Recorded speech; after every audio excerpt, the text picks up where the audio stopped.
네, 안녕하세요. 반갑습니다. 이후의 이종건 변호사입니다.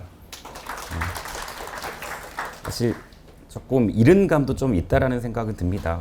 너무나 근데 많은 관심을 가지고 계시고 또 이제 업계에 미치는 영향이 분명히 있을 수 있는 제도 도입이라고 생각이 듭니다. 아마 기업성장 집합투자기구라는 이름으로 이제 도입이 되게 되는데 이제 미국의 BDC 제도를 이제 국내에 맞게끔 이제 변형해서 들어오는 제도라고 보시면 될 것 같고요. 지금 입법 과정을 보게 되면은 5월 27일 날 지난달 한 달 채 됐거든요. 5월 27일 날 이제 국무회의 통과를 했고 이제 입법 발의를 다음 날 했습니다. 그래서 이게 지금 법률 안으로 올라가 있는 거고 이제 자본시장법 개정안입니다. 그래서 지금 이 제도가 아직 확정된 거는 아니지만은 이 BDC 제도가 사실 금융위원회에서 보도자료를 지금 처음 낸 거는 아니고 몇 해 전부터 이 제도를 도입을 하겠다라고 보도자료 여러 차례 나오기는 했었습니다. 그래서 최근에 이제 국무회의 통과되고 입법 발의가 됐기 때문에 지금 이 발의된 상태에서 개정안의 내용을 저희가 살펴보는 정도거든요. 그래서 어떤 형식으로 도입이 될 걸로 예상이 되고 구체적 내용은 아마 시행령에 확정될 것으로 보입니다. 아까 잠깐 서두에 소개해 주시면서 말씀을 주셨지만은 여러분들이 많이 궁금해하실 내용이 사실은 일단 보시면 알겠지만은 대통령령에 지금 많이 위임이 되어 있습니다. 근데 이 법률도 아직 통과가 안 되어 있고 대통령령안이 아직 나와 있지 않은 상태이기 때문에 아마 이 도입 과정에서 여러분들이 어떤 부분에 있어서 의견 개진을 해야겠다라는 조금 고민을 하시고 뭐 업계를 통해서 의견 개진을 하시는 과정이 중요할 것 같거든요. 그래서 제도를 전반적으로 도입하는 제도의 개요를 같이 한번 살펴보시고 그다음에 현행 우리가 운용하고 있는 벤처 투자 조합하고의 차이점도 한번 보실 필요가 있을 것 같아요. 그리고 제가 생각하기에 가장 여기 계신 분들의 관심점은 그리고 창투사가 자산운용사와 같이 기업성장 집합투자기구인 BDC를 단독으로 운용할 수 있느냐, 아니면 공동으로만 운용해야 되느냐, 아니면은 만약에 단독으로 운용할 수 있거나 공동으로 운용할 수 있다라고 할 때 이제 인가를 받아야 되는데 그 인가 요건이 어떻게 되느냐, 이러한 점들이 가장 궁금하실 것 같습니다. 근데 이 내용이 아직 법률에는 확정이 안 돼 있어요. 결국 대통령령에 위임이 되어 있고 뭐 이걸 어떻게 운용하고 운용의 방법은 어떻게 되어 있고 큰 틀에서의 법률 개정안만 나와 있습니다. 그래서 그걸 중심으로 한번 보고 여러분들이 이후에 시행령 개정안에서 어떤 부분을 봐야 될지를 중심으로 해서 말씀을 드리도록 하겠습니다. 아마 여러분들 자료는 아마 협회에서 PDF 파일로 한글 파일로 나눠 드렸을 거예요. 근데 그거는 자본시장법 법률 개정안에 대한 법률하고 신구 조문 대조표를 이제 포함해서 나눠 드리려고 조금 상세하게 해서 나눠드린 거고요. 요지는 나중에 이 PPT 파일을 한번 보시면 되지 않을까 생각이 듭니다.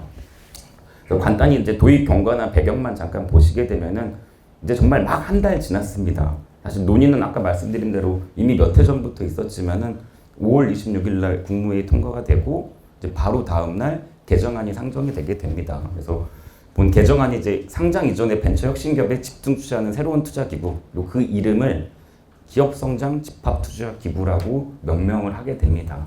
기업성장 집합투자기구를 도입하겠다라고 하는 자본시장 개정안을 이제 발의를 하게 되고 잘 아시다시피 이 기업성장 집합투자기구는 BDC, 미국 BDC 제도를 유사하게 도입을 한 제도라고 보시면 될 것 같습니다.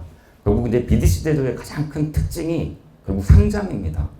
그리고 이제 상장 비익리고 상장 비익리다 보니까 황금성이 보장되는, 그러니까 투자자들이 BDC에 투자를 하게 되고 시장에서 거래가 되게 됨으로써 자기가 투자한 투자금을 회수할 수 있는 길이 이제 상장 시장에서 보장이 되는 거거든요.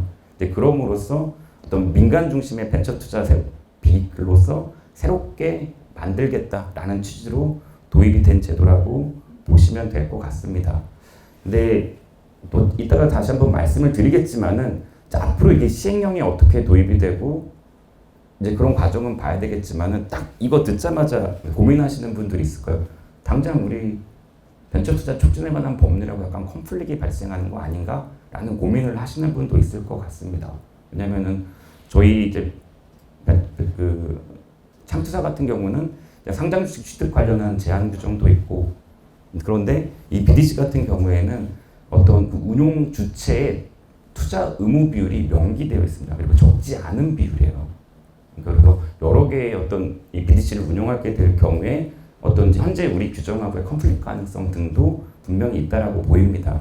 그리고 좀 보시면 알겠지만은 이 기업성장 집합투자기구를 운용할 수 있는 이 집합투자업자는 사실 인가를 받아야 돼요. 금융위원회 인가를 받게 되는데 창투사는 또 중개부에 등록을 하게 됩니다. 그러면은 주무부처가 그러니까 창투사가 직접 이제 기업성장 집합투자기구를 운용할 수 있다라고 하게 되면은 이 금융위원회 인가에 의한 규제하고 자본시장법의 적용을 바로 받으시게 될 거니까 창업투자회사로서 벤처투자 촉진에 관한 법률에 따른 어떤 등록업체로서 또 그 법에 따른 규제가 약간 상출될 가능성도 있거든요. 그러니까 시행령에 어떻게 담기느냐에 따라서 약간 규제의 어떤 컨플릭트 가능성도 좀 있는 상태라고 보여지기는 합니다. 그래서 이게 어떻게 될지를 보셔야 될 것 같아요. 뭐 좀 다른 이야기는 하지만 예를 들면은 벤처투자 촉진에 관한 법률 저 2020년도에 제정하고 이제 8월에 시행을 하면서 그러니까 시행 규칙의 내용을 정해서 자본시장법상에 뭐 집합투자업자나 투자 매매업자 등하고 창업투자회사가 호지피를 해서 벤처투자 조합을 할 수 있는 길을 법령상은 열어뒀습니다. 그리고 실제 만들어지기도 했어요. 근데 그 이후에 사실은 다른 이유로 해서 금융위원회 유권 해석에 의해서 사실 이게 부정적으로 의견이 나왔거든요. 이런 것들, 그러니까 지금 이 법도 사실은 이제 금융위원회 주도로 법이 만들어지고 있지만은 경우에 따라서는 우리 벤처투자 촉진에 관한 법률에 따른 창업투자회사가 그 제도를 따라가서 그 규제를 따를 때 결과적으로 우리가 이 벤처투자 촉진에 관한 법률에 따른 창업투자회사로서의 의무를 규제 위반이 될 가능성이 없는지 부분이 조금 민감하게 저희가 들여보아야 될 그럴 부분이라고 생각이 듭니다. 그래서 일단 법령상으로는 명시적으로 아직은 드러나지 않아요. 근데 여러분들 시행령 나오면은 시행령 검토 과정에서 업계 이제 그런 의견들 뭐 저희도 보고 협회도 보겠지만은 이제 그런 부분들에 대한 의견 개진이 필요할 거라고 생각이 듭니다. 그리고 세 번째 보시면은 이 BDC는 펀드 자산의 일정 비율 이상을 의무적으로 벤처 혁신 기업 등에 투자를 하여야 합니다. 그리고 이거를 정의를 하고 있어요. 그러니까 펀드 자산의 일정 비율 이상을 벤처 혁신 기업 등에 투자하도록 하고 있는데 이 주 투자 대상 기업을 법률에 정의를 합니다. 그래서 벤처 기업 육성에 관한 특별조치법에 따른 벤처 기업 등으로 되어 있어요. 그리고 기타 대통령령이 정하는 걸로 되어 있습니다. 일단 법령 정의 규정 보면서 다시 한번 설명을 드리겠지만은 이 주 투자 대상 기업에게 일정 비율 이상을 우리 창투자 벤처 투자 조합의 의무 투자 비율과 같이 투자하도록 그렇게 정의를 하고 있습니다. 그리고 설정 자체가 환매 금지형 펀드입니다. 환매 금지라는 게 자본시장법의 집합투자기구 같은 경우에 환매 요청권이 있으면은 근데 공모펀드 같은 경우에 환매 요청이 들어오게 되면은 그 운용자산을 처분을 해서 매입을 해줘야 되게 됩니다. 정산을. 근데 이 경우 같은 경우는 환매 금지형이고 다만 그럼에도 불구하고 이게 상장 비이클이기 때문에 거래소를 통해서 거래가 되기 때문에 투자자는 환매 금지형이라 하더라도 거래소에서 매각을 통해서 투자금의 회수는 열려있는 길이 되게 됩니다. 그래서 결국 금융위원회가 이 제도를 도입하고자 했던 취지는 결국 공모펀드의 장점하고 사모펀드의 장점을 결합시켜가지고 운용규제는 좀 풀어주고 상장시장에서 거래될 수 있게 함으로써 어떤 민간 중심의 어떤 벤처투자 비이클을 만들어내겠다. 그리고 투자자의 황금성이 보장이 되게 되면은 아무래도 개인이나 일반 법인들이 투자가 용이하게 되기 때문에 이제 그런 길을 열어주는 투자 수단을 만들어서 크게는 길게 보면은 민간 모태펀드를 만든 근거까지를 마련하고자 했던 취지로 보이거든요. 그런 것들을 또 맨 마지막에 이제 별첨 자료에 좀 포함시켜 놓기는 했는데 금융위원회 보도 자료에 보면은 명시적으로 나옵니다. 다른 투자기구와의 어떤 비교를 하면서 뭐 예를 들면은 지금 사모펀드 같은 경우에 과거 PF 같은 경우에는 지금 일반 법인은 거의 사실상 들어오는 게 불가능합니다. LP로. 전문 투자자만 들어올 수 있게 기관들만 들어올 수 있도록 기관 전용 사무집합투자기구로 변형되어 사용되고 있는데 사실 이제 BDC 같은 경우는 일단 LP의 제한이 없습니다. 그리고 당장 황금성이 보장이 되죠. 그리고 벤처투자 조합 같은 경우는 아무래도 사실상 뭐 환매 금지형과 같이 폐쇄형으로 운영이 되기는 하지만은 아무래도 정책자금의 출자 비율이 높고 환가성은 어떻게 보면 떨어지는데 BDC 같은 경우에는 대규모 자금을 민간으로부터 모아서 그러니까 개인이나 일반 법인으로부터 모아서 이 투자 비익을 크게 만들고 환가성은 상장 비익에서 거래할 수 있도록 보장해 줌으로써 투자자 보호 관점에서 투자자들의 환가성은 도와주고 그리고 그 자본들을 전문가들이 벤처기업에 투자할 수 있도록 초기부터 유니콘까지 다 투자할 수 있게끔 제도적으로 열어주겠다. 이제 그런 취지로 설명을 하고 있습니다. 그리고 실제로 이게 시행령이 이제 어떻게 당길까를 봐야 되겠지만은 만약에 이 제도 취지대로 운영이 된다라고 하면은 어쨌거나 이 시장이 민간 중심의 어떤 벤처 생태계를 만들면 있어서 민간 자금이 좀 더 용이하게 들어올 수 있는 툴은 열리는 것 같거든요. 결국 이제 그 과정 안에서 이제 창업 투자 회사들이 이제 어떠한 롤과 기능을 할 수 있느냐의 관점에서 바라봐야 될 것 같습니다. 그리고 잠시 설명드리겠지만은 지금 이 보도자료 내용하고 자본시장법 개정안의 법률 내용만으로 봐서는 지금 창업투자회사나 신규사업 금융업자 등도 이 BDC를 단독으로 운용할 수 있는 것과 같이 사실은 발표는 되어 있습니다. 뭐 구체적으로 이제 시행령을 한 번 더 봐야 되겠지만은 어쨌거나 그럴 경우에 이제 창투사회가 관심이 있는 거는 BDC도 운용할 수 있을 경우에 아마 인적 물적 요건이 어떻게 될 것이라는 부분에 관심을 가지실 거라 생각이 듭니다. 사실 이제 이 제도 도입과 관련해서 사실 여러 의견들이 있는 것 같아요. 이제 어떤 일부 의견들은 결국 BDC 제도가 도입이 돼도 벤처금융, 이제 현재 벤처금융업계, 이제 우리 창투사 기준으로 봤을 때 대형 VC 같은 경우는 어차피 LP들 모집하는데 큰 부담이 없는데 굳이 이제 BDC를 활용할 니드가 있겠느냐 하는 의견이 있기도 하고 뭐 소규모 이제 VC 같은 경우에는 결국은 시행령이 아직 나오진 않았지만은 어쨌거나 뭐 발표 자료상으로는 완화시킨다고는 하지만은 기본적으로 집합투자업자로서 인적 물적 요건을 구비할 거를 당연히 요구를 하게 되고 아마 시행령에 그게 구체화되게 될 텐데 소규모 VC 같은 경우는 그 요건을 맞추기가 어려울 거다. 그렇다 보면 현실적으로 BDC가 도입이 돼도 또 단독으로 창투사가 BDC를 운용할 수 있다라고 해도 과연 이게 실용적으로 이 업계에 단독으로 많이 활용이 되겠느냐라는 비판적 의견이 있기도 합니다. 결과론적으로 전문 인력은 이 시장에 더 많고 이 전문 인력의 인사이트는 어쨌거나 BDC를 만들어도 필요하게 될 텐데 결국은 비이크를 만드는 거는 자산운용사나 증권사들이 하고 결국은 이제 이 VC들이 같이 코집필을 하거나 코업을 하거나 아니면 어드바이저리로 들어가서 운용할 수 있는 그런 환경이 되지 않겠느냐 이런 우려의 목소리도 사실 있기는 합니다. 그래서 여러분들이 지금 이 제도 도입과 관련해서 시행령 제정 과정에서의 의견 개진이 중요할 거라고 생각이 드는데 이런 비판적 관점도 있기 때문에 이런 측면에서 제도를 어떻게 도입할지를 바라보시는 게 좋지 않을까 생각이 듭니다. 한번 보시고 이 박스 안에 비공 부분은 금융위원회에서 실제 발표한 보도 자료의 내용입니다. 결국 이 제도 도입이 공모펀드에 이제 구모경제와 투자자 보호 장치를 적용시키겠다. 결국 이제 민간 자금 유입을 한다라는 의미는 결국 민간 자금을 보호하는 방안이 마련해야 되거든요. 그래서 공모펀드의 규제는 일정 부분 적용을 시키면서 운용 방식과 관련해서는 사모펀드 규제를 적용을 해서 완화시키겠다. 이런 방식을 취하고 있습니다. 그리고 결국은 이제 전 과정, 뭐 결성, 투자, 회수 단계까지 공사모펀드의 규제를 하나를 일률적으로 적용하지 않고 사실은 일부만을 발췌를 해서 적용을 하게 됩니다. 그래서 맨 마지막에 비교표가 들어가 있는데 그 비교표를 보시면 아마 나중에 쉽게 보이실 거예요. 사모펀드 규제에 어떤 거는 따오고 공모펀드 규제에 어떤 거는 적용하지 않고 그런 것들이 확연히 차이는 납니다. 그래서 일정 부분 장점만 결합한 건 분명히 맞는 것 같아요. 그래서 이게 안착만 되면은 업계에서는 충분하게 잘 활용될 수 있는 제도가 아닌가라고 생각이 듭니다. 그래서 여러분들 법령은 제가 따로 이 PPT 파일에는 넣지 않았고 나눠드린 PDF 파일, 한글 파일 PDF로 만든 거에는 법령이 들어가 있으니까 나중에 뭐 이대로 확정되리라는 보장은 없습니다. 개정 아니니까. 참고적으로 법률도 나중에 같이 한번 봐주시면 좋을 것 같습니다.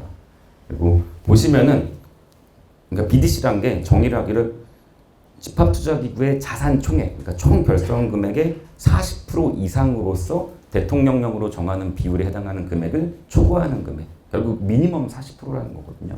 이게 대통령이 아직 확정한 데 있고 이 자산을 이 BDC는 보면은 투자 대상 기업을 일단 중기부 소관 법령을 가져옵니다. 벤처기업 육성관한 특별조치법에 따른 벤처기업 등이에요. 벤처기업만 한정하지 않고 이게 도입하면서 의도가 민간 모태 펀드의 가능성을 열어놓고자 했다라는 취지가 보이는 게 그 다음 조문입니다. 보시면은 대통령령으로 정하는 법인 또는 조합 등이에요. 결국은 직접 투자도 할 수 있지만은 조합 등이라는 게 재간접 투자할 수 있는 FOF, 그러니까 펀드 오브 펀드를 전제로 하는 것 같거든요. 결국 대통령령에 아마 담을 게 뭐 벤처 투자 촉진에 관한 법률에 따른 뭐 벤처 투자 조합, 여신 전문 금융업법에 따른 신기술 투자 조합, 이제 이런 것들이 또는 이와 유사한 기구들이 나열이 되지 않을까 생각이 듭니다. 결국 BDC는 기업 성장 집합 투자 기구로서 기업에 직접 투자도 하지만은 재간접 투자, 간접 투자도 허용이 되게 되는 방향으로 설정이 되게 될 것 같고, 그렇다라고 하면은 결국 민간 모태 펀드를 만들 수 있는 어떤 민간 자금, 그러니까 공모 자금을 가지고서 민간 자금을 만들 수 있는 그런 근거를 만드는 거로 보이거든요. 그리고 그걸 상장을 시켜서 언제든지 환가성을 보장해 주겠다. 이런 취지의 제도로 이해를 해주시면 될 것 같습니다. 분명히 이것만 봐도 큰 장점이 있거든요. 결국은 뭐 개인들 입장에서 벤처펀드 수익률 좋으니까 나도 할래. 그리고 유동성도 필요하면은 언제든지 이건 팔 수 있대. 상장되어 있어서. 그럼 누구라도 일반 개인들의 자금이 막 용이하게 들어오게 될 겁니다. 그런 제도로서 설계가 되고 있고, 그래서 이런 문구로 봤을 때 결국 금융위원회가 BDC가 단순히 기업에 하는 투자는 투자 기구로서만 바라본 게 아니라 FOF, 그러니까 민간 모태 펀드를 만들고자 했던 게 아닌가라고 생각이 들고, 그런 입장에서 봐주셔야 될 것 같고, 그리고 창투자가 만약에 큰 VC 같은 경우도 사실 결국은 코집이 됐건 단독으로 됐건 BDC를 대규모로 운영하게 되면은 결국 직접 투자도 할 수 있고 간접 투자도 할 수 있는 길이 열리게 되거든요. 이제 그런 의미에서 한번 봐주시면 될 것 같습니다. 그리고 뭐 단어가 하나 빠졌는데 그 다음 단락 보시면은 기업 성장 집합 투자업은 이렇게 정의를 합니다. 개정 안에서 집합 투자업 중에 뭐 배토에 따른 기업 성장 집합 투자 기구를 통한 집합 투자를 영업으로 하는 것, 이게 이제 투자업이고, 투자업자는 그러니까 기업 성장 집합 투자업자란 집합 투자업자 중에서 기업 성장 집합 투자업을 영위하는 자를 말함, 이렇게 정의를 하고 있습니다. 결론적으로 요건은 완화되겠지만 또 이 문구에서 저희가 보셔야 될 거는 결국 집합 투자업자 중에 기업 성장 집합 투자업을 영위하는 자를 정의를 하게 되거든요. 결국은 집합 투자업자로서의 인가를 창투자가 이제 받아야 되게 됩니다.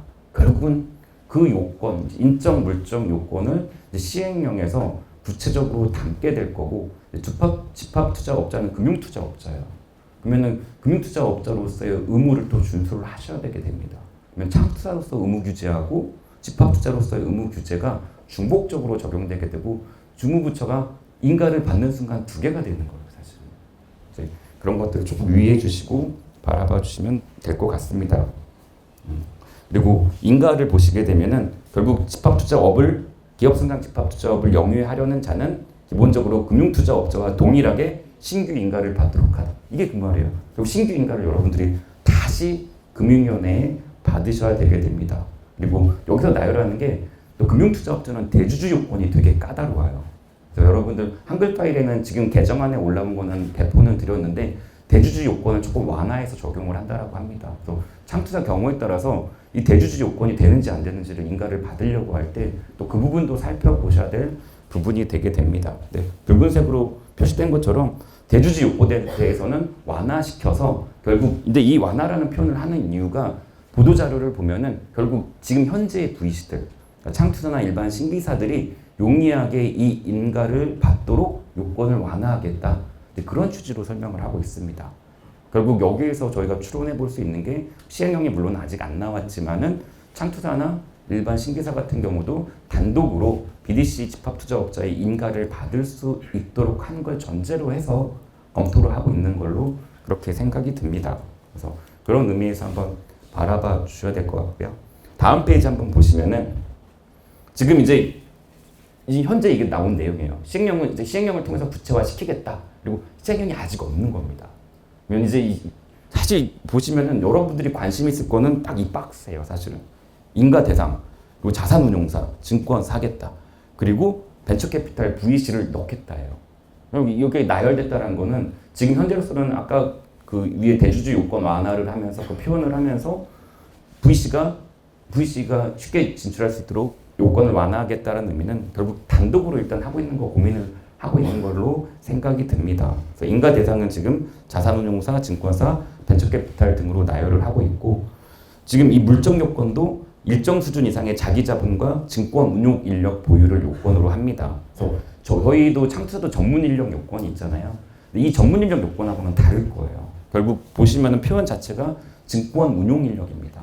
그러니까 증권사의 증권 운용 수준의 어떤 별도의 요건은 인적 요건을 설정을 하게 될 것 같고 아마 추론으로는 인적인 요건은 다를 텐데 그 인력이 창투사의 전문 인력으로서의 요건도 갖추고 있고 증권 운용 인력으로서의 요건도 갖추고 있을 때 그걸 중복적으로 카운팅할 수 있느냐 이런 문제들이 실무적으로는 고민이 될 문제일 것 같습니다. 근데 운용 요건도 아직 안 나왔어요. 그러니까 이걸 중복적으로 볼 거냐 아니면 그거를 별도로 카운팅을 할 거냐 이런 부분은 이 이후에 결정될 문제로 보입니다. 그리고 자기자본 비율도 아직 안 나왔어요. 창투사는 최저 자기자본이 20억입니다.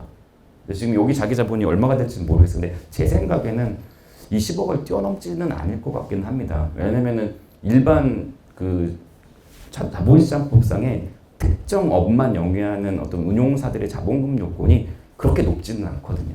그래서 이건 뭐 시행령을 봐야 알겠지만은 20억 내외에서 크게 벗어나지는 않지 않을까 그냥 추측은 듭니다. 그래서 일단 물적 요건을 이렇게 갖출 걸 요구를 하고 있고 이해상충 방지 체계를 또 갖출 것을 요구를 하는데 이해상충 방지 체계와 관련해서는 현재 적용되고 있는 그 이해상충 방지 체계를 일반적으로 금융투자업자에게 적용되는 이해상충 방지 체계를 그대로 가져오고 거기 좀 완화시키는 걸 검토를 하겠다.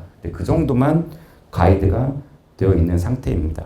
그리고 대주주 요건과 관련해서는 아까 말씀드린 것처럼 완화 적용시키겠다라고 해서 이 표현을 하면서 결국 일반 창투사들이 조금 더 용이하게 BDC 운영사로서 인가를 받을 수 있게 해주겠다. 그렇게 밝히고 있습니다.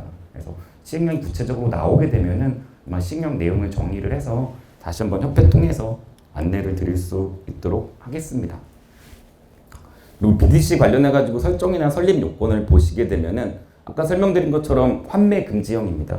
그러니까 환매 요청권이 없어요. 환매 요청을 하게 되면은 보유자산을 처분해서 환매에 응해야 되는데 그럴 의무는 없습니다. 근데 이게 중요하지 않죠. 상장되어 있으니까 투자자는 상장시장에서 매각해서 투자금 회수를 하면 되기 때문에 환매 금지형이 커다란 의미는 없는 것 같습니다. 그리고 환매 금지형으로 받아둔 게 이럴 수밖에 없다라고 생각이 들어요. 환매 금지형으로 만들어 놔야 일단 시장에서 제3자한테 거래해서 그 유통된다 하더라도 그 투자금 재원은 일단 확정적으로 그 펀드 안에 있게 됩니다. 이 한 그릇 안에 계속 돈이 담겨 있어야 이제 기업 결국 이 BDC라는 비클이 간접 투자도 열어주긴 했지만은 혁신 기업 등 이제 주목적 투자 대상 기업에 들어가는 전제로 하고 있는데 그 기업이 성장하는 과정까지 그 기업의 자금이 장기간 투여될 걸 전제로 하는 비클이에요. 근데 환매 요청권을 줘버리게 되면은 그릇이 줄어들어 버리게 되거든요. 그러니까 외부에서 니들끼리 거래하는 건 관계없는데 펀드 사이즈를 줄이진 못한다. 왜냐면 사이즈를 줄이면은 투자 자산을 매각해야 되니까. 그래서 환매 금지형으로 만들어 놓게 되게 됩니다. 이건 어쩔 수 없는 것 같아요. 그리고 이것과 연장선상에서 우리가 제도를 설계하는 걸 볼 수 있는 게 존속기간이 최소 5년 이상이에요. 우리 벤처투자조합도 법령상으로는 존속기간이 5년 이상입니다. 결국 이제 중소벤처기업에 들어가는 거기 때문에 투자 기간이 길어야 된다는 걸 전제로 해요. 이 기간이 짧으면 사실 장기간 투자가 되지 않고 일정 기간 지난 후에 투자금을 회수해야 되기 때문에 최소 존속 기간을 5년 이상으로 일단 아는 규정을 하고 있습니다. 근데 실제 운용되는 모습을 보면은 이거보다 더 장기로 설정을 할 것 같아요. 그리고 보도자료 내용들을 보면은 예시를 들고 있는 것들이 뭐 20년 뭐 그렇게 되는 것들도 있습니다. 그래서 그렇게 한번 바라보시면 될 것 같고 그리고 최소 설립 규모도 정합니다. 500억 원 이하의 범위에서 대통령령으로 정하는 금액을 최소 설정 금액으로 하겠다라고 합니다. 그리고 결국 이제 얼마가 될지 몰라요. 최소 설정 금액이 만약에 300억이다 그러면 300억이 될 거고 아마 500억 이하에서 대통령으로 정하는 금액 이상이니까 이게 500억일 수도 있고 300억일 수도 있어요. 다만 보도자료 보게 되면은 추후 시행령에서 최소 모집가액 하면서 예를 든 건 300억이에요. 300억 이상 뭐 추론할 수 있는 게 그 정도로 예상이 되는 것 같습니다. 그래서 최소 설립 규모가 규정이 있고 500억 이하의 범위 내에서 대통령령으로 정하는 금액 이상을 무조건 최소 단위로 BDC 설정을 하도록 하고 있다. 그렇게 이해를 해주시면 될 것 같습니다. 그리고 또 하나 특징적인 게 의무 출자하고 보유예요. 근데 이게 이제 운용사로서 인가를 받은 다음에 부담이 되는 내용 중에 하나입니다. 우리도 창투사도 벤처투자조합 결성하려면은 조합 결성 금액의 1% 이상 출자 의무를 부담을 합니다. 유사한 내용이 있어요. 보시면은 기업성장집합투자기구 자산 총 결성 금액의 10% 이하로서 대통령령은 정하는 비율까지를 의무적으로 투자를 해야 돼요.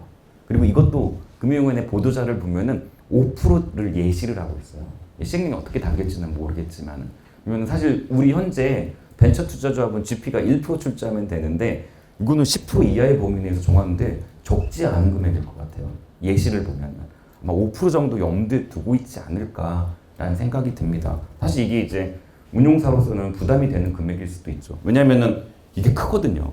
최소 결성 금액이 큰데 의무 투자 비율이 높아버리면은 큰 자금이 들어가야 되게 됩니다. 그리고 기본적으로 BDC는 규모의 경제 때문에 사이즈를 크게 가져가는 걸 전제로 하고 간접 투자까지 허용하는 걸 전제로 하고 있는데, 이 의무 부담 비율은 소규모 VC가 하기는 굉장히 부담스러운 내용이에요, 사실은. 그러니까 대규모 VC도 사실은 부담이 될 수 있는 금액입니다. 결국은 큰 증권사나 운용사들 중심으로 이게 재편될 가능성이 있는 것 같아요. 근데 그 과정에서 이제 VC의 전문 인력들은 다 VC에 있으니까 VC 보고 코집을 하자고 하거나 아니면은 뭐 투자 비율이 뭐 코집으로 해서 뭐 해석의 문제이겠지만은 코집으로 해서 뭐 예를 들어서 5%면은 5% 이상 출자하고 된다고 하면은 아무래도 출자 비율이 대형 증권사들이 높을 수밖에 없을 걸로 보입니다. 이제 그런 이제 부담이 조금 VC 쪽에는 있지 않을 내용일까 생각이 들고요. 그리고 3년 이상의 범위에서 대통령령으로 정하는 기간까지를 이 의무 투자한 이 금액을 의무 보유해야 돼요. 물론 이제 일정 기간까지 의무 보유하고 일정 기간이 경과한 이후에 이제 환가는 할 수 있도록 보장을 해주고 있습니다. 근데 의무 보유 기간도 상당히 적지 않은 기간이죠. 그러니까 일정 기간 유동성은 분명히 부담이 되는 이제 그런 설계가 되어 있다라고 보시면 될 것 같습니다. 그리고 환매 금지형이라 하더라도 당연히 BDC는 상장되어 있는 상장 베이클이니까 상장 베이클로서 환가성은 보장되는 그런 거라고 보시면 될 것 같습니다.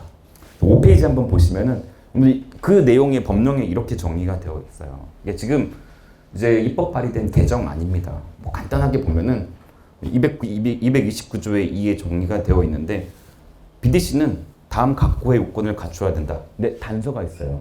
다만 전문 투자자의 투자금만으로 기업성장 집합투자기구를 설립 설정하는 경우에는 상장을 3년 이상 이하의 범위 내에서 일정 기간까지 유예를 하고 있습니다. 이 사후를 유예를 해주고 있습니다. 그래서 보시면은 BDC는 일단 법적인 형태는 투자신탁 또는 투자회사로 설정할 걸 전제로 합니다. 그러니까 신탁형 펀드나 회사형 펀드로 만들도록 하고 있어요.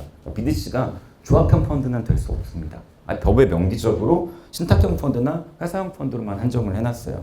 그리고 환매 금지형이어야 된다. 이거는 뭐 당연히 이렇게 해야 될 걸로 보이고, 그리고 존속기간은 5년 이상으로서 대통령 정한을 기한으로 할 것. 미니멈이 5년이에요. 얼마가 될지 몰라요. 시행령에서 정할 거니까. 모집 가액은 500억 이하의 범위에서 대통령령으로 정하는 금액. 이 정도 요건을 지금 법령상으로 나열을 하고 있습니다. 그리고 보시면은 이 항을 보시면은 각 BDC 집합투자기구는 집합투자증권 총수의 100분의 10 이하로서 대통령령을 정하는 비율 이상을 의무적으로 3년 이상의 범위 내에서 대통령령을 정하는 기간 동안 보유해야 된다. 이게 총 결성 금액의 일정 비율을 GP가 의무적으로 출자를 해야 되고, 그게 적지 않은 금액일 것 같고, 그 비율을 일정 기간 동안 무조건 보유 의무를 3년 이상 범위 내에서 무조건적으로 보유하고 있을 의무를 부담을 한다는 내용입니다. 그래서 사실 이제 GP 입장에서 창투자가 규모가 크지가 않기 때문에 사실 현금 유동성상으로는 부담이 되는 금액이에요. 결과적으로 BDC가 약간 대형사를 중심으로 편제될 가능성이 높은 부분이 이제 이런 부분들 때문인 걸로 보입니다. 그리고 아까 잠깐 전 페이지에서 말씀드린 인적 물적인 요건도 아직 시행령이 확정은 안 됐지만은 좀 부담스러운 내용이에요, 사실은. 그래서 그렇게 한번 봐주시면 될 것 같고, 운용과 관련 운용 규제도 근데 같이 한번 보시면은 이 제도가 분명히 굉장히 큰 장점이 있기는 해요. 그러면 그 기본적으로 가장 크게 뭐 보시겠지만은 BDC 비클은 대출이 돼요, 기업에게. 사실 우리는 대출을 못 하잖아요. 근데 여기는 대출이 명시적으로 허용이 돼요. 그러니까 투자 대상 기업에는 대출을 할 경우에는 대출이 제한이 없습니다. 사실 이제 해외 같은 경우에도 벤처데스라고 해서 어떤 벤처 기업의 어떤 대출을 하나의 투자 유형으로 많이 가져가는 모습들을 보이고 있는데 그런 부분에서는 조금 더 약간 적극적인 제도인 것 같아요. 그래서 한번 참조해 주시고 뒤에 다시 한번 나옵니다. 기업 성장 투자기구가 주 투자 대상 기업에 투자하는 경우에는 여기서 주 투자 대상 기업은 아까 정의한 그 내용입니다. 벤처 투자 촉진에 관한 법률에 따른 벤처 기업 등이고 대통령령으로 정하는 법인 또는 조합입니다. 그걸 지금 주 투자 대상 기업이라고 법에 정의를 하고 있어요. 시행령이 아직 확정이 안 됐죠. 안 나왔어요 아직. 시행령에서 어디까지를 나열하는지를 보셔야 되게 됩니다. 그래서 주 투자 대상 기업에 투자하는 경우에는 공모펀드에 적용되는 운용 규제를 원칙적으로 배제하겠다. 그래서 별도의 BDC는 BDC대로 적용하겠다. 그러니까 공모펀드 규제를 적용하지 않겠다라는 거예요. 일정 부분에 있어서. 사실 굉장히 이것만 봐도 긍정적이죠. 규제가 완화되니까. 그리고 주된 투자 대상 기업에 대한 투자 비율 준수를 의무화. 이거 말씀드렸죠. 1년 이내 범위 내에서 대통령령으로 정하니까 유예를 허용해 주겠다. 투자 비율 준수를 의무화하는데 1년 이내의 범위 내에서 유예 기간은 두는 예외 규정을 조금 별도로 마련을 하고는 있습니다. 그리고 세 번째 보시면은 이거는 법령에 있는 내용인데 동일 법인에 대한 투자 한도를 정하고 있습니다. 한 법인에 일정 비율 이상을 투자하지 못하도록 하고 있어요. 그래서 동일 법인에 대해서는 집합 투자 재산의 20% 이내에서 대통령령으로 정하는 범위까지 제한. 기본적으로 동일 기업 투자 한도 규정이 적용이 되게 됩니다. 사실 벤처 투자주는 법령상은 없어요. 규약상의 제한은 들 수 있어도 법령상의 제한은 없는데 동일 기업 투자 제한 규정이 BDC는 들어와 있게 됩니다. 20% 이내의 범위 내에서. 그리고 또 하나가 경영 지배 목적의 투자를 못하는 규정이 저희 벤처 투자조합 같은 그 창투사 같은 경우는 있게 됩니다. 유사한 규정이 여기도 들어와요. 근데 보시면은 동일 법인에 대한 투자 비율을 피투자 기업 지분의 50% 이상의 범위에서 대통령령으로 진 비율을 초과하여 취득하는 행위를 금지한 이 행위 규제는 들어갑니다. 그러니까 BDC도 기본적으로 재무적 투자자로서 기업의 성장을 도우라는 비클이지 너가 M&A에서 기업 지배하고 어떤 지배 목적으로 운영하지 말아라 하는 취지는 법상 법 제도를 도입하면서 담고는 있는 것 같습니다. 그래서 분산 투자를 하도록 하고 있고 그리고 일정 기업의 경영 지배를 못하도록 하고 있고 더 나아가서 보면은 BDC는 상장 비클이기 때문에 전문 투자자가 아니라 일반인이 많이 들어온다는 전제하에 있어요. 그래서 안전자산에 대한 투자 의무 규정을 둡니다. 그래서 보시면은 국채, 통한채 등 안전자산의 기업성장 집합적 자산의 10% 이상을 의무적으로 투자를 해요. 그러니까 여러분들이 BDC를 운영하면은 국채 투자를 하셔야 돼요. 그러니까 채권 투자를 하셔야 돼요. 의무적으로. 그러니까 이자 받는 채권은 내가 안전한 국채나 그런 거에다가 의무적으로 10% 이상을 채권 운용을 하셔야 돼요. 채권 운용력도 그러면 그만큼 있어야 돼요. 또 이제 그런 의무 투자 규정이 사실은 BDC는 존재합니다. 결국 이거는 투자자 보호 관점 때문이거든요. 그리고 또 제한이 하나 있는 게 미운용자산, 우리 미투자산 운영, 뭐 벤처 투자 조합 같은 건 어차피 부동산 직접 취득 그런 거 안 되지만은 부동산 투자 및 그에 준하는 운용 행위를 할 수 없도록 제한하는 규정은 BDC에도 들어가 있습니다. 같이 참고해서 봐주시면 될 것 같고요. 7페이지 다음 페이지 한번 봐주시면은 운용과 관련해서 가장 주요한 내용 중에 하나가 기업성장 집합투자기구는 여러분들 벤처투자조합 차입이 안 되잖아요. 근데 물론 벤처투자조합도 여러분들 법령에 보면은 투자 목적 회사를 만들 수 있는 법적인 근거가 법령 안에 들어가 있습니다. 그 투자 목적 회사는 레버리지를 일으킬 수 있는 기능을 결합시키는 거였어요. 제도 도입 자체가. 근데 여기도 일정한 그 기능을 결합을 합니다. 기업성장 집합투자기구가 주 투자 대상 기업에 투자하는 경우에는 금전 차익을 확보합니다. 그러니까 펀드가 금전을 외부에서 조달을 해서 펀드의 규모를 키우는 거예요. 그게 가능해져.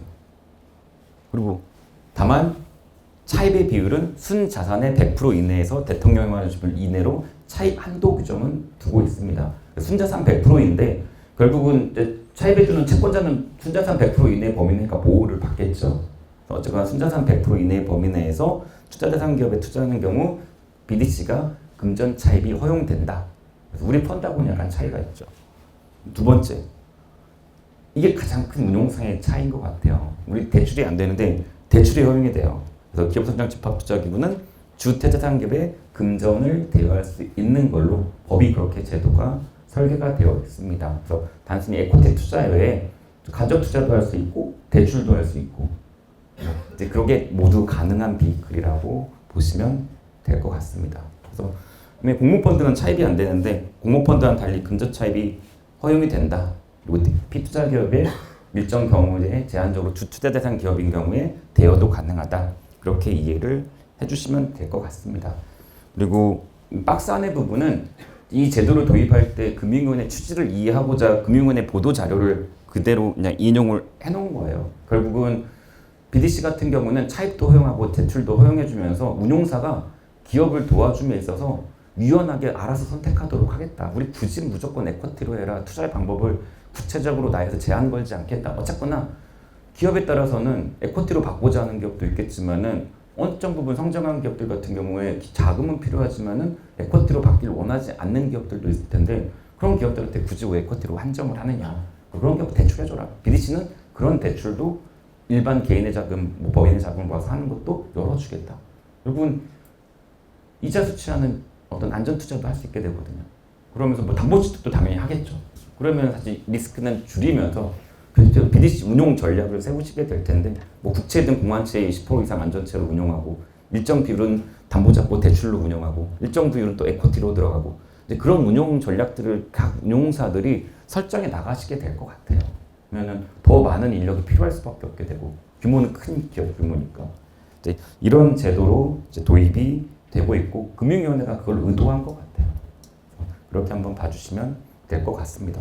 그래서 다음 페이지 한번 봐주시면은 결국 지금 이 시장에 운용되고 있는 펀드, 그러니까 자본시장법을 기준으로 했을 때 공모펀드, 사모펀드가 있고 그 중간점의 규제로 기업성장집합투자기구를 넣을 의도를 한 것 같아요. 공모펀드는 차입이 안 돼요. 사모펀드는 가능해요. 일반 P. 근데 순자산 400% 이내로 일단 높습니다. 근데 기관들이 들어오죠. 전문가들, 전문투자자들이 들어오고 기업성장집합투자기구는 일반인도 들어올 수 있는데 차입을 허용을 해주면서 순자산 100% 이내로 제한을 하겠다. 그래서 어쨌건 차입이 가능하다. 대출, 공모펀드 불가한데 기업성장집합투자기구는 가능하게 열어주겠다. 사모펀드는 원래 가능한데 거의 유사하죠. 동일기업 투자한도 사모펀드는 없고 기업성장집합투자, 공모펀드는 일정 비율이 있는데 기업성장집합투자기구는 완화했죠. 그래서 자산총액의 20% 이내이고 그다음에 지분율의 한도는 50% 이내이고 이런 다른 규제들을 공모펀드, 사모펀드 양쪽하고도 다 다른 체계로 지금 가져가고자 지금 법령 개정안이 나와 있는 상태입니다. 그리고 안전자산 투자 의무가 BDC는 있죠. 10% 이상. 결국은 채권 운용력이 또 필요해요. 물론 규모가 작으면은 어드바이저를 받고 안전자 국채 투자하면 되겠지만은 규모가 크면은 채권 운용력이 필요할 수밖에 없게 되는 게 또 BDC 운용사로서의 과제일 것 같기도 합니다. 그래서 이런 것들 차이점으로 조금 비교를 해주시면 될 것 같고요. 그리고 결국 회수는 이건 BDC는 상장 베이클입니다. 결국은 상장 베이클이기 때문에 시장에서 거래를 통해서 투자자는 투자금을 환가를 해서 회수를 하게 되는 구조이고 결국 기업성장투자기구는 BDC는 90일 이내에 상장을 의무화시킵니다.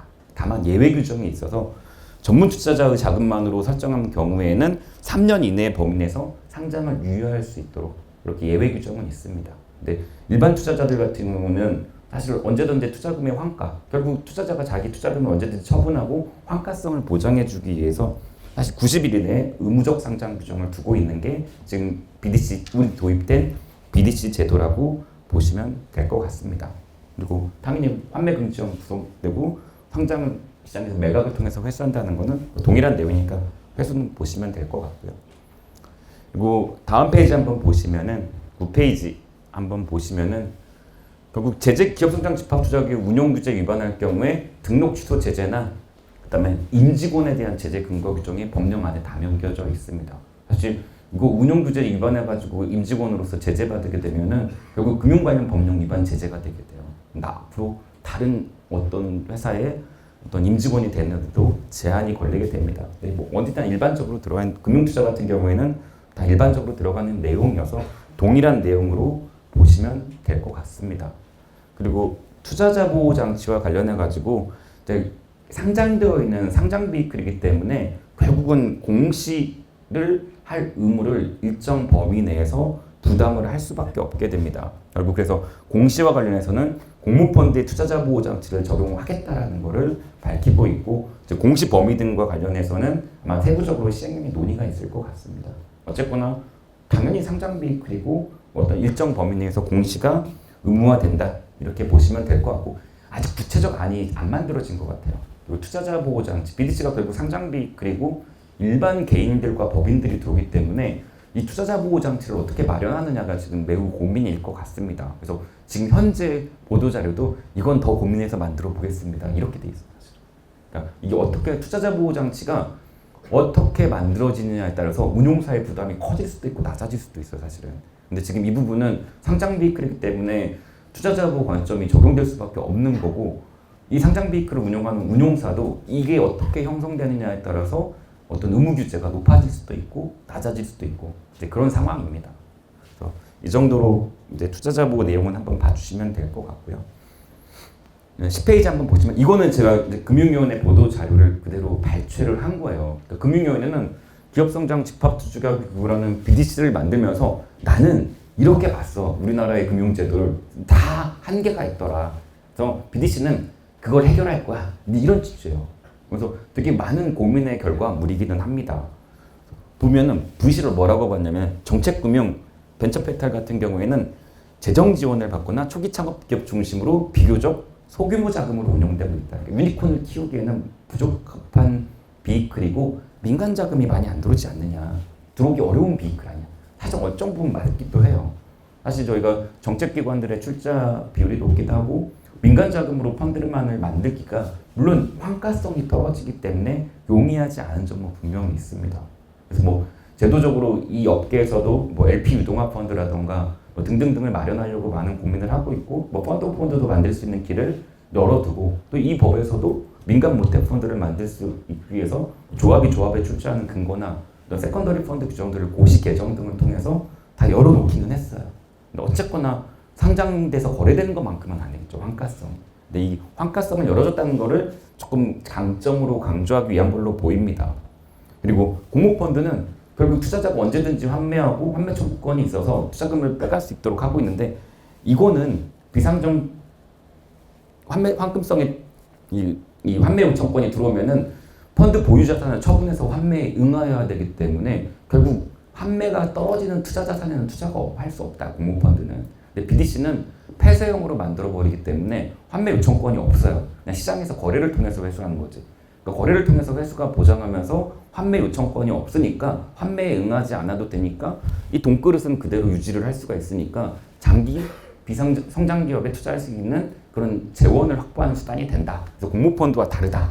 이렇게 부각을 합니다. 일정 부분 이것도 맞는 것 같아요. 그래서 부득이하게 폐쇄형으로 BDC는 결성이 될 수밖에 없습니다. 그래서 아예 그냥 법의 요건으로 박은 거예요.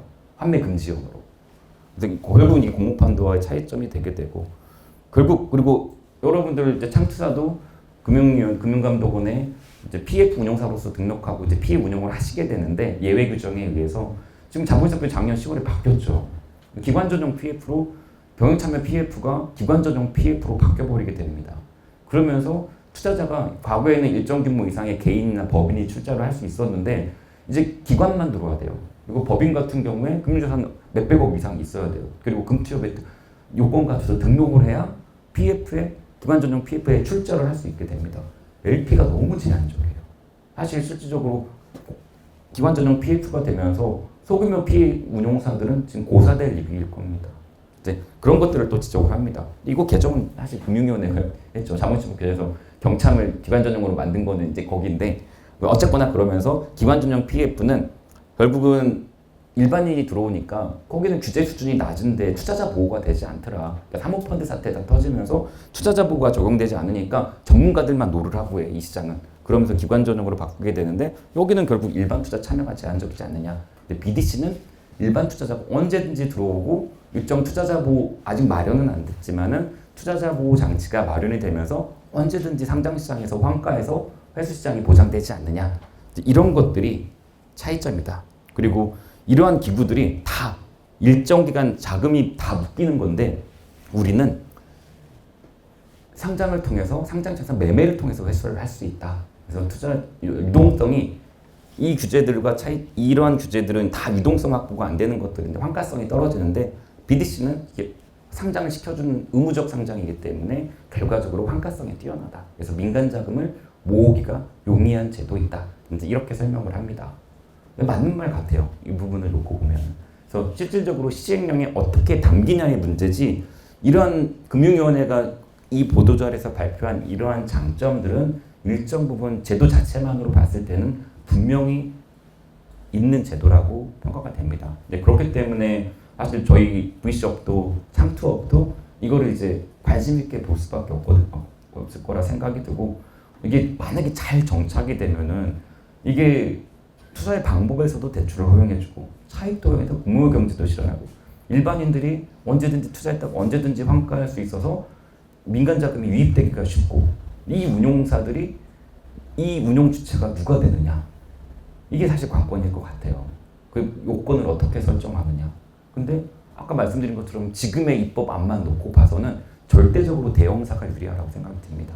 그러니까 투자 의무 비율이 있고 펀드 결성 금액의 일정 비율 이상인데 펀드 결성 금액의 최소 단위가 꽤 커요. 그리고 아마 실무는 그거보다 훨씬 더 크게 운용되지 않을까라고 생각이 드는데 투자 의무 비율이 높아요. 그러면은 대형사가 아니고서는 사실 이 요건 충족하기가 인적 물적 요건도 마찬가지이고 쉽지는 않은 상황이지 않을까 생각이 듭니다.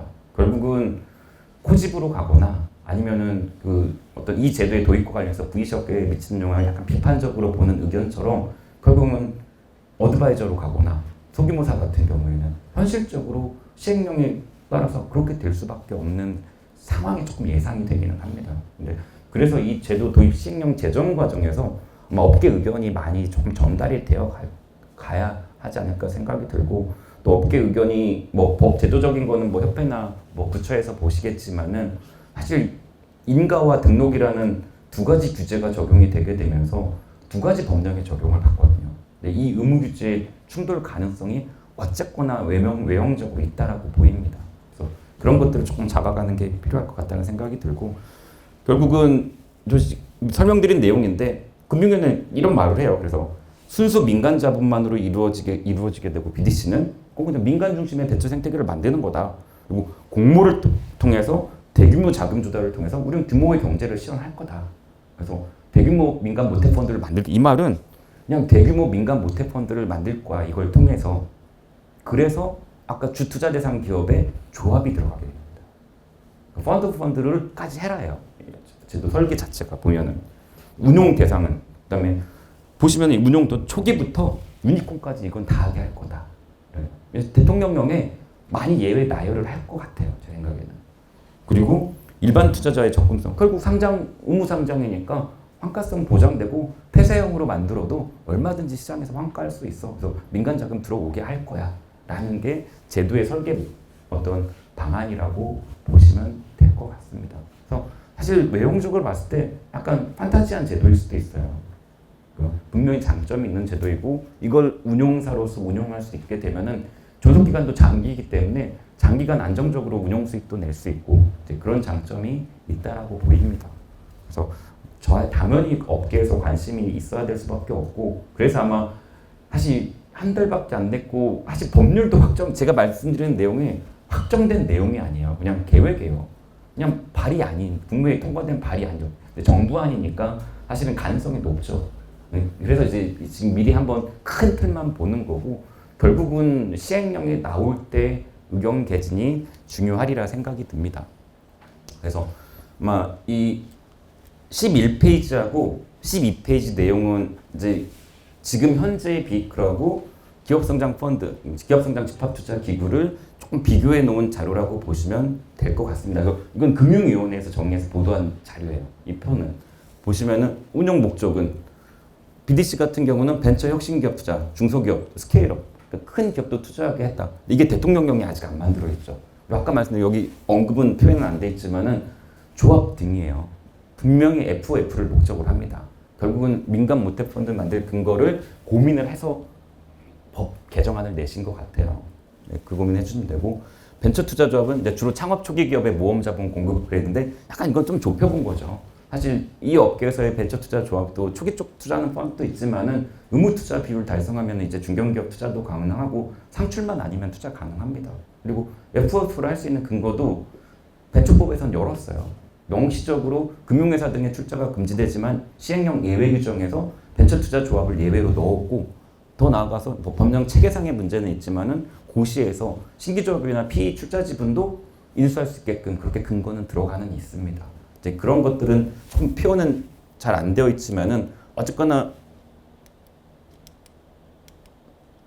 이 두 가지의 차이점은 분명히 있기는 해요. 그렇게 봐주시면 될 것 같고 사모펀드, 공모펀드는 제한이 없고 자금 조달과 관련해서 기업성장펀드 같은 경우는 LP에 아무런 제한이 없어요. 누가 들어와도 상관없어요. BDC 같은 경우는. 그리고 정부가 BDC 상장비 그래도 그냥 할 수도 있겠지만 꼭 정부 자금이어야 되는 건 아니죠.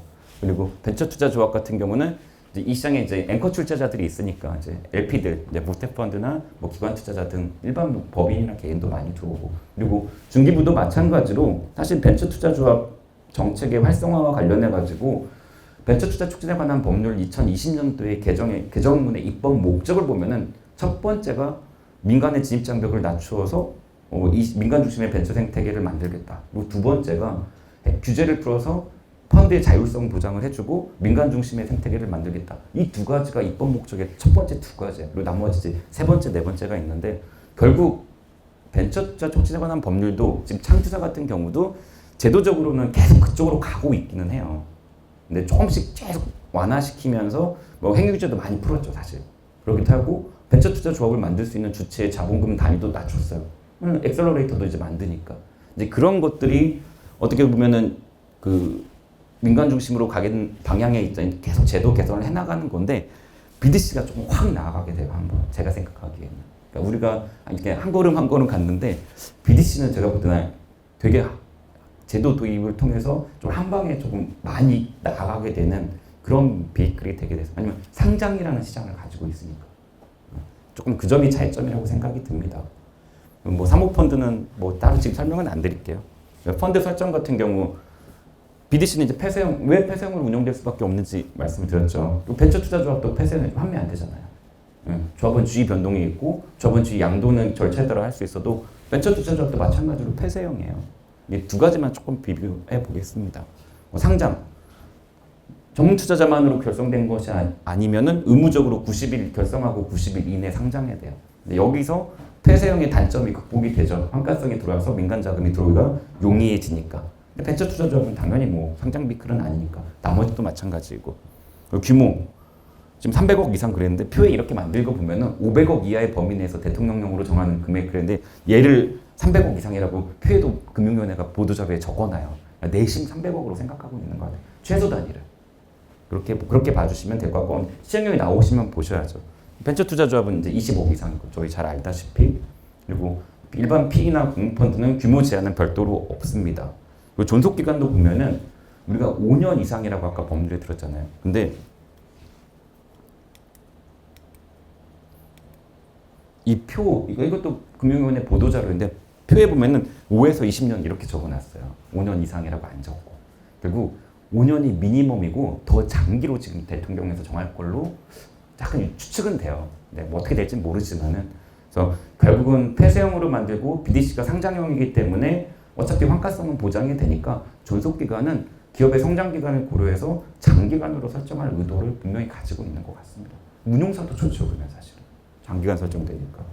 네. VC는 5년 이상이고 나머지는 제한이 없고 그 운용 대상도 훨씬 높죠.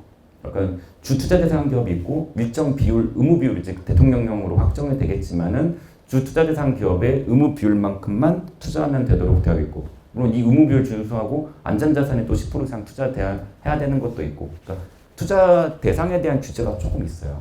여기는. 근데 오히려 이렇게 장점일 수도 있죠, 사실은. 그다음에 벤처 투자별 당연히 이제 중소벤처기업에 투자를 하는 거고 일반 PE나 공모펀드는 별도의 제한이 없는 거. 그래서 주로 여러분들이 BDC하고 어떻게 하시게 되면 두 개의 비클을 운용을 하시게 될 거기 때문에 이 두 가지의 조금 차이점을 비교해서 보시면 될 것 같습니다. 그리고 운용 방법과 관련해서 이 표로 정리해 주시면 될 것 같아요. BDC 같은 경우는 순자산 100% 이내에서 뭐 시행령으로 확정이 되겠지만은 차입이 가능합니다. 근데 조합 차입 안 되죠, 우리 조합. 그리고 대출 너무나 큰 차이죠. 우리 대출 안 되죠, 당연히. 근데 대출이 가능한 비글입니다, BDC는. 그리고 미국 같은 경우에 제가 아는 범위 내에서는 사실 벤처 기업들 관련해서 벤처 데트라는 형태로 그러니까 대출을 하고 이자는 조금 낮으면서 돈 없거나 워런트를 인수하는 형태의 투자가 많이 활성화되어 가고 있고 해외 같은 경우에 중동도 벤처 대 펀드만 독립적으로 많이 크게 운용이 되고 있는 것 같아요. 그래서 벤처 기업의 투자와 관련해서 어떤 브릿지론 형태로 론하고 워런트가 결합한 형태의 투자 방식이 해외에서 많이 선호되어 가고 있는 것 같습니다. 어쨌거나 우리도 그 도입 논의가 있어요, 사실은. 근데 어쨌거나 지금 우리는 현실화되지 않았는데 이 VC 중기부 산하의 창투사 관련해서는 논의는 있었어요, 사실은. 그리고 아마 일정 부분 검토도 됐는데 사실 아직 실현이 되지 않았는데 이건 대출 그냥 열어버렸어요, 바로. 물론 이제 우리나라가 벤처 데트가 그대로 들어올 수는 없어요. 왜냐면은 우리는 워런트만 기업 발행이 불가능하거든요. 그래서 조금 차이는 있지만은 어쨌거나 대출이 가능한 비클입니다. 그리고 투자 한도, 벤처 투자자분 규약에서 정하지 않은 이상 달리 투자 한도가 없기는 한데 BDC 같은 경우는 법령의 제한을 동일 기업 투자 한도가 운용 금액이 20% 이내, 그다음에 피투자 기업도 한 기업의 발행 규모의 50% 이내 그냥 경영지배하지 말아라. 이제 그 부분은 저희하고 유사한 제도로서 담겨 있기는 합니다. 그래서 이 정도가 조금 투자 한도 관련 차이점으로 이해를 해주시면 될 것 같고요. 가장 본질적인 차이는 회수 방법이죠. BDC 같은 경우는 상장이 되니까 상장 시장에서 시장 매매를 통해서 회수하는 거고 투자조합은 사실 청산해야죠. LP 지분 유동화시키거나 운용 주체 보시면은 자산운용사 그리고 명시적으로 이렇게 적어요. 벤처캐피탈 창투사 신사를 같이 적습니다.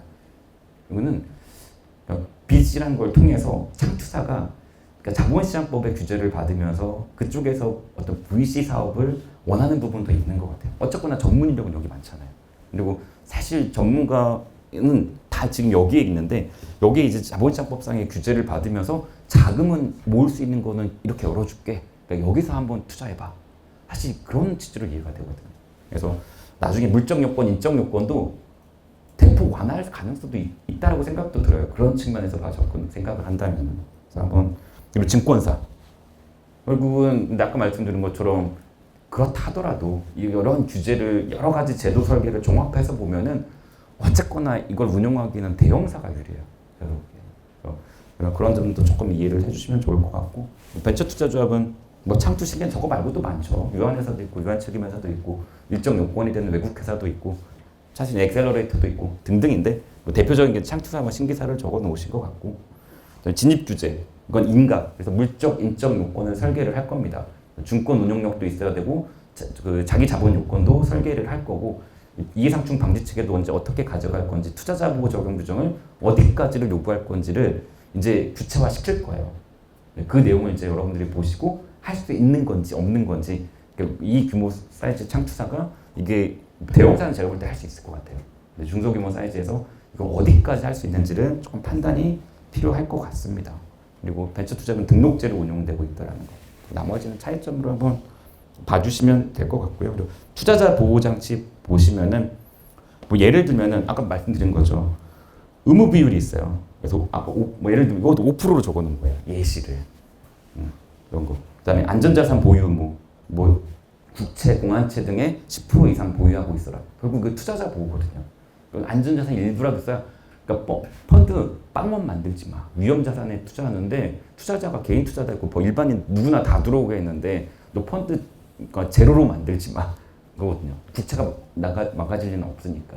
그런 의미에서의 안전자산 보유 의무 규정을 BDC는 두고 있습니다. 그다음에 투자자 보호 장치 하나로 결국은 BDC 같은 경우에 상장을 통해서 거래가 되고 시가가 형성이 되게 될 텐데 거래가의 적정성이 보장이 되려면 정보가 공개돼야죠. 그 상장회사 규제가 일정 부분 적용될 수밖에 없어요. 그러면 당연히 공시 의무하고 당연히 연결되어 있는 거고 그 BDC의 가치는 BDC는 그냥 펀드인데 상장에서 거래되는 펀드인데 BDC의 가치는 피투자 기업의 성장 가치거든요. 그러면은 그 밑에 있는 피투자 기업의 정보가 투명하게 공개가 돼야 결국은 시가, 공정 거래가가 제대로 형성이 될 거고 투자자 보호 관점에서 투자자가 손해를 보지 않고 거래가 될 수 있는 길이 되게 될 겁니다. 그래서 정보 공개 의무가 되게 구체화될 거예요. 근데 아직 아무것도 안 나와 있어요. 그냥 투자자 보호 관점을 많이 연구해서 넣을 때까지가 지금 현재예요. 네, 근데 그럴 수밖에 없을 것 같아요. 그래서 앞으로도 사실 숙제가 있는 제도라고 생각이 듭니다. 그러니까 이렇게 보면은 되게 숙제가 많아요. 지금 해야 될 게. 지금 대통령령으로 장점이 되게 많고 공모펀드하고 사모펀드의 장점을 결합해서 파는 깔아줄게까지는 잘 됐어요. 근데 그리고 다 해. 창투사도 하고 신기사도 하고 전문 인력들이 있으니까 이거 한번 해봐. 근데 사실 일반인이 들어오기 때문에 투자자 보호 장치 마련을 해야 되는데 또 공시음하고 당연히 그게 연결이 돼야 되는데 그걸 어떻게 할까 해결할까는 아직은 숙제 같습니다. 그래서 조금 이거를 장기 과제로 보는 의견도 있는 것 같아요. 지금 당장 이렇게 의도적으로 그러니까 의욕적으로 하지만은 이렇게 구체화되는 과정에서 많은 사실 중기부도 당연히 의견을 낼 거고 또 창투자가 가게 되면 또 신기사가 가게 되면은 그 규제하고 BDC 규제가 분명히 충돌하는 영역이 발생할 거거든요. 근데 그것들을 조화시키는 숙제가 어쨌거나 지금은 남아 있는 것 같습니다. 그래서 이 정도예요. 그러니까 이게 마지막이네. 결국은 이 표로 어떤 제도의 기본적인 모습이나 차이점은 이 표로 정해가 되는데 딱 지금 제도는 이것도 아니에요. 확정된 것도 아니고 그냥 이런 제도를 도입을 할 거예요. 개정안이 지금 발의가 되어 있는 상태입니다. 근데 이 개정안 논의가 아까 처음 시작할 때 말씀드린 것처럼 몇 년 전이에요.